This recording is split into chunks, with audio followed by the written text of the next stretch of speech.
Halo guys, welcome back again to my channel bersama saya Hansen di sini dan seperti biasanya setiap harinya saya akan buatkan video seputar cryptocurrency.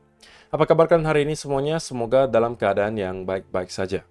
Teman-teman, di video hari ini kita kembali akan membahas kira-kira apa yang sedang terjadi di Bitcoin secara price action dan kira-kira apa yang bisa kita expect untuk beberapa waktu mendatang. Diikuti juga ada beberapa data dan juga berita yang menurut saya cukup penting untuk kalian simak.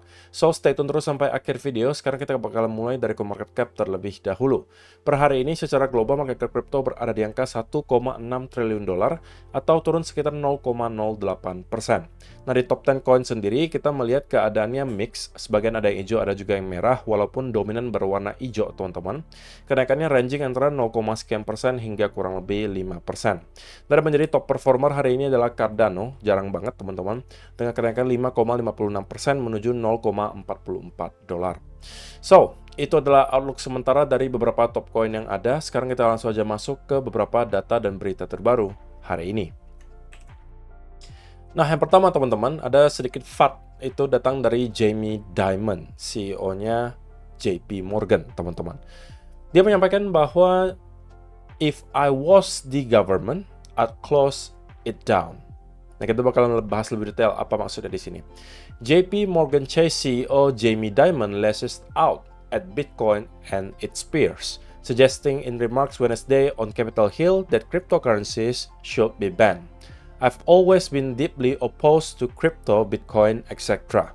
The only true use case for it is criminals, drug traffickers, money laundering, and tax avoidance. If I was the government, I'd close it down.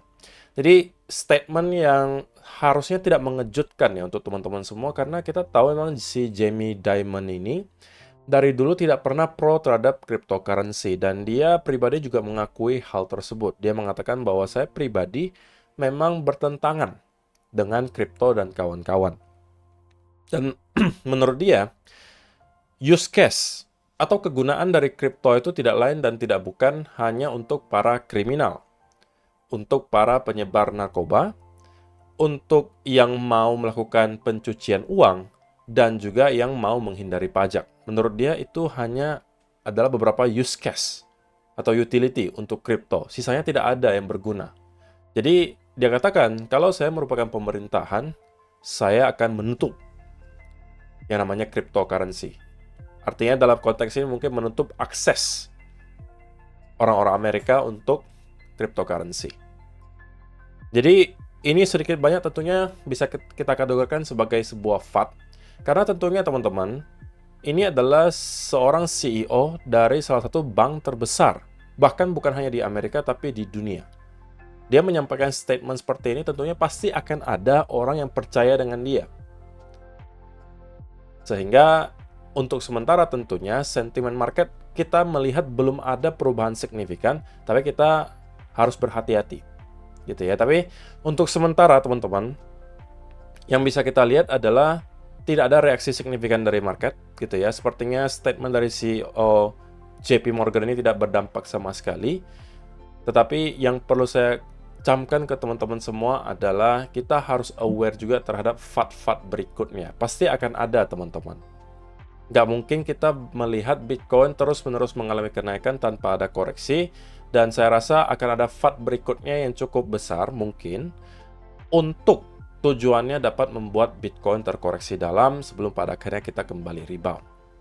Ya kalau cuma statement seperti ini ya sepertinya untuk sekarang tidak berdampak sama sekali, karena mungkin kemakan sama sentimen yang sangat positif, yaitu adalah approval-nya spot Bitcoin ETF. Tapi menurut kalian bagaimana teman-teman? Apakah cepat atau lambat CEO dari JP Morgan ini atau si Jamie Dimon apakah akan berubah pikiran seperti yang dilakukan oleh Larry Fink?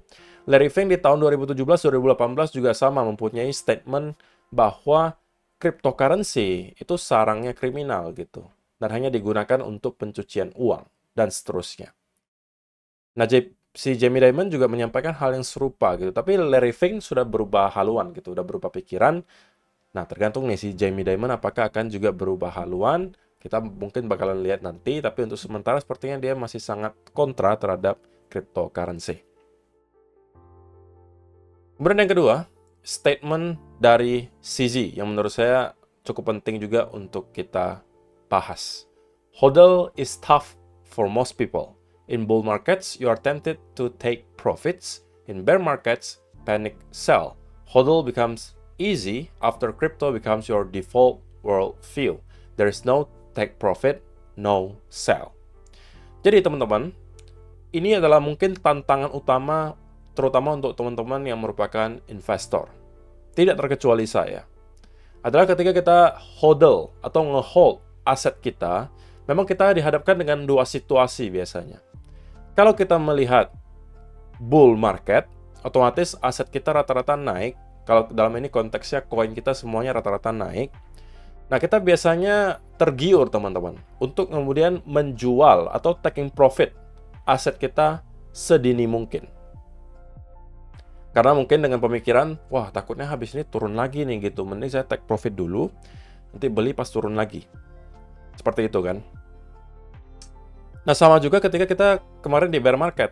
Ketika harga terus-menerus drop, oke, yang awalnya mungkin masih ada yang mentalnya kuat di harga 40.000, ketika drop ke 30.000, itu mulai sudah start untuk panik. Mulai start lagi drop di bawah 30.000, bisa aja jadi panic selling. Jadi kita sebagai investor selalu dihadapkan dengan dua situasi tersebut. Antara kalian dihadapkan dengan situasi di mana kalian profit dan kalian merasa, mau take profit nggak ya gitu. Atau ketika justru lagi loss atau floating loss, kalian juga dihadapkan dengan situasi apakah saya harus jual sekarang dan membeli dengan harga yang lebih murah nanti, atau gimana nih?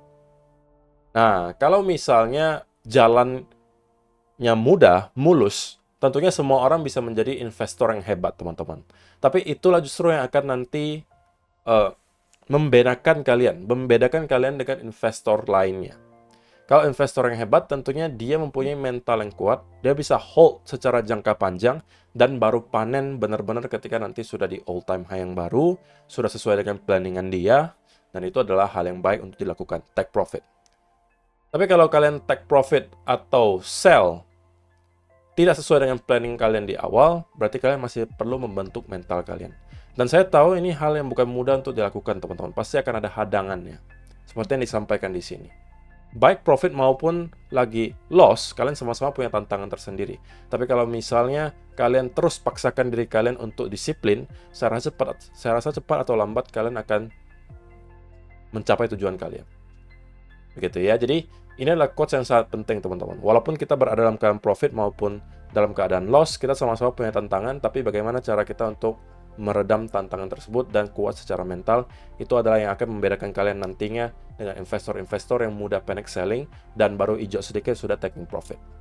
Gitu ya. Berikutnya, untuk Bitcoin Fear and Greed Index, teman-teman. Walaupun kita melihat Bitcoin sudah rally hampir 200%, teman-teman. Tetapi untuk Fear and Greed Index sampai detik ini pun belum berada di area yang namanya Extreme Greed. Kita masih berada di area greed, walaupun sudah berada di batas ya teman-teman, 74-75. Seingat saya di atas 75 itu udah masuk ke area Extreme Greed. Tapi untuk sementara, kita masih stay di sekitaran area 70-an. 70 sampai 74. So, dari beberapa indikator di sini menunjukkan bahwa memang masih ada sedikit ruang bagi Bitcoin mungkin untuk terus mengalami kenaikan dari sini sebelum pada akhirnya kita mendapatkan koreksi. Kalau misalnya kita bahas dari segi price action, tentunya next target yang menurut saya akan hasilkan major resistance itu di sekitaran area 48 sampai 50 ribu dolar. Dan itu tidak lain dan tidak bukan karena kita melihat di sana akan ada area golden pocket, teman-teman. Nah, secara historis kita sudah melihat bahwa area tersebut selalu di-respect oleh Bitcoin dan biasanya menghasilkan antara rejection yang sangat kuat atau kalau kita berhasil breakout dari area 48 sampai 50 break di atas 48 sampai 50 ribu tanpa ada halangan yang berarti, maka area tersebut justru bisa langsung kita flip menjadi area support.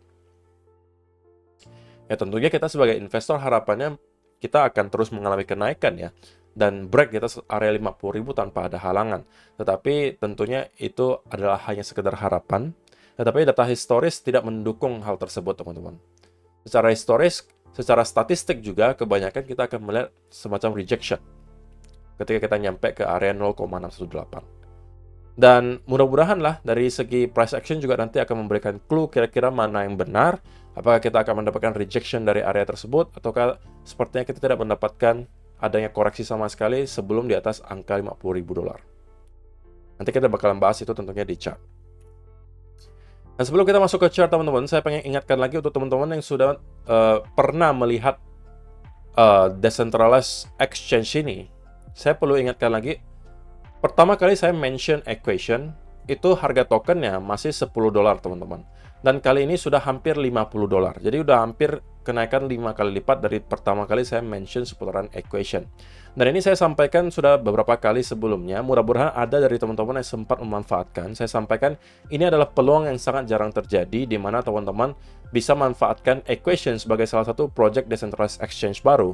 Mereka itu lagi ngadain program position mining, liquidity mining, dan juga staking. Artinya, hanya dengan teman-teman trading di sini, kalian itu bisa menghasilkan token EQU atau token equation di sini. Saya pribadi kemarin sudah sempat melakukan pembukaan posisi beberapa kali, dan saya sudah mendapat 0,7 token equation. Posisi yang saya buka sangat amat kecil, teman-teman. Itu hanya untuk contoh bagi kalian. 0,01 Bitcoin itulah posisi yang saya buka. Hanya dengan itu saya sudah berhasil untuk mendapatkan atau mengumpulkan kurang lebih 0,7 token EQU. Oke? Dan saya buka memang sudah beberapa kali posisi. Tapi posisinya sangat kecil, teman-teman. Nah, bayangkan kalau misalnya teman-teman yang mempunyai volume trading sangat besar, katakanlah kalian sekali buka posisi itu bisa 1 Bitcoin, 2 Bitcoin, maka kalian akan bisa mengumpulkan token EQU ini sangat banyak. Satu tokennya itu 49 dolar sekarang, teman-teman. Dan kalau misalnya kita lihat dalam satu bulan terakhir, di November bahkan, tanggal 4 November, harga tokennya per satunya masih kurang lebih 4 dolar. Sekarang sudah hampir 50 dolar. Berarti udah kenaikan kurang lebih 10 kali lipat, teman-teman. Dan bukan hanya soal itu, bukan hanya soal kenaikannya di sini yang mau saya highlight, tapi kalau teman-teman berhasil untuk mining satu token EQU per harinya, berarti kalian berhasil untuk mining Rp750.000 per hari hanya dengan holding posisi di EQU ini. Nah, caranya untuk trading di sini bagaimana? Adalah dengan sesimpel teman-teman mendaftar dengan link yang sudah saya sediakan di kolom description box di bawah. Kemudian nanti kalian connect-kan wallet kalian. Kalau saya pribadi connect-nya di MetaMask, di chain-nya Arbitrum. Pastikan kalian sudah ada Ethereum untuk gas fee dan juga USDT untuk trading. Dan kalian bisa langsung trading di equation ini. Oke? Tidak ada batasan untuk membuka posisi sekecil apapun. Kalau kalian hanya mau ngetes dulu, terserah kalian. Saya juga kemarin cuma buka posisinya 0,01. Tapi kalau kalian mau langsung dapatkan token yang cukup banyak, kalian harus buka posisinya lebih besar tentunya. Dan di sini ada 3 cara di mana teman-teman bisa mendapatkan token EQU-nya. Pertama dengan cara membuka posisi. Yang kedua, kalian bisa menjadi liquidity provider. Atau yang ketiga, kalian bisa membeli tokennya dan kemudian di staking. Oke, jadi kalau misalnya kalian tertarik untuk mencoba trading di equation dan mendapatkan rewardnya di sini, yang saya rasa akan sangat jarang gitu ya, bisa kalian temukan kesempatan seperti ini. Link pendaftarannya sudah ada di kolom description box di bawah. Kalian bisa mendaftar dan kemudian connect-kan wallet kalian dan segera untuk melakukan pembukaan posisi untuk dapat mining token EQU ini. Oke, so itu adalah beberapa data dan berita hari ini yang pengen saya sampaikan untuk kalian. Sekarang kita masuk ke chartnya Bitcoin dan saya pengen mulai dari 1 hour chart. So, teman-teman, apa yang kita bisa lihat dalam 24 jam terakhir adalah Bitcoin sepertinya belum mau untuk mendapatkan koreksi yang terlalu dalam. Kenapa saya bisa sampaikan seperti itu, teman-teman? Karena sampai detik ini pun, kita masih melihat Bitcoin melakukan hal yang serupa dengan yang kita lihat beberapa kali sebelumnya. Kita mendapatkan rally, konsolidasi, rally, konsolidasi, rally, konsolidasi, rally, konsolidasi. So, dengan adanya hal ini tentunya, ini kembali memperbesar chance bahwa rupanya Bitcoin itu belum mau berhenti dari sini, dan kita kembali akan building momentum membuat high yang baru. Oke, so untuk teman-teman yang sedang mencari peluang, walaupun saya pribadi sekali lagi, beberapa hari terakhir lebih prefer untuk mainnya di altcoin, dan hasilnya seperti ini, kalian bisa lihat sendiri. Ada beberapa posisi yang kemarin juga sudah sempat saya mention. Itu rata-rata sudah menghasilkan profit, dan harusnya teman-teman juga sempat ambil satu atau dua dari yang sempat saya mention kemarin. Dan juga ada setup baru lagi yang kemungkinan bakalan saya bagikan siang hari ini teman-teman di channel baru saya. Nah, channel barunya nanti linknya akan saya taruh di grup Telegram teman-teman. Jadi kalau misalnya teman-teman yang belum join grup Telegram, bisa langsung aja join di grup Telegram dulu. Nanti link untuk channel barunya. Sebenarnya bukan channel baru teman-teman, itu adalah channel lama saya yang bahas seputaran gadget. Tapi saya sekarang alihkan untuk saya buat konten seputaran altcoin. Jadi jangan heran kalau misalnya ada konten-konten gadget sebelumnya, dan itu akan saya manfaatkan. Jadi linknya nanti saya akan sertakan di kolom description box di bawah, dan juga tentunya di grup Telegram. Kalau kalian belum sempat masuk ke grup Telegram, kalian silakan masuk di sana. Nanti linknya saya sertakan. Oke? Karena ada satu lagi watchlist yang menurut saya bisa menghasilkan cuan untuk kalian. Setelah kemarin saya mention, seingat saya Engine. Oke? Engine sudah naik lumayan jauh dari pertama kali kita mention. Ini adalah breakout, retest. Ini harusnya adalah setup bagi kalian untuk masuk. Kemudian Polkadot seingat saya tidak saya mention, tapi ini adalah salah satu juga yang saya masukin. Ini harusnya tadi kalian udah melihat ya screenshotnya. Saya juga sempat masuk ke Polkadot. ApeCoin juga kemarin profits.